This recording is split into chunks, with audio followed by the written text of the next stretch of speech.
Welcome back. All this month, TMJ4 News is telling stories of Milwaukee's Black history. Along the banks of the Milwaukee River in Grafton are the remnants of Paramount Records. In the 1920s and 30s, it was the site of some historic blues and jazz recording sessions. Shannon Sims introduces us to a man with a unique connection to that historic studio. Dennis Klopp grew up in Ozaukee County and has original recordings of blues greats like Ma Rainey and Arthur Blind Blake. Their claim to fame is the blues and jazz catalog they have. But it was the style that that people are looking for now. You know, that Delta style.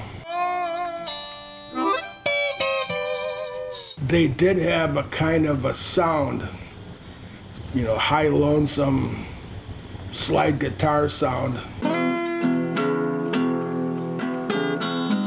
Klopp's great uncle was a recording engineer at the studio in Grafton, where they pressed all of those records. Jazz records sold to everybody, but blues records, that was a much narrower,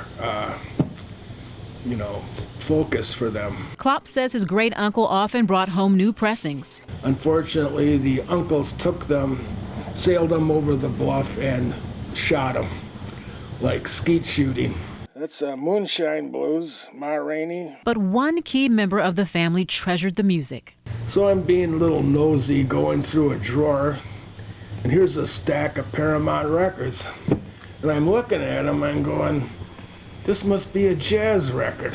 And then my grandmother swoops down and grabs it and says, you're not going to break that like your uncles did.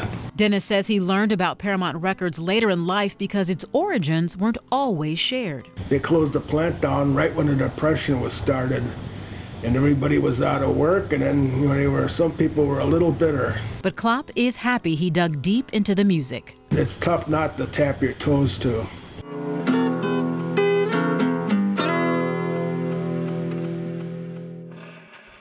If you like that, you're going to want to come back at 6. We'll talk about preserving the origins of blues and jazz in Wisconsin. And at 10, we're going to dig deeper into the rich history of Paramount Records, meeting a local historian working to preserve the origins of blues and jazz music right here in Wisconsin.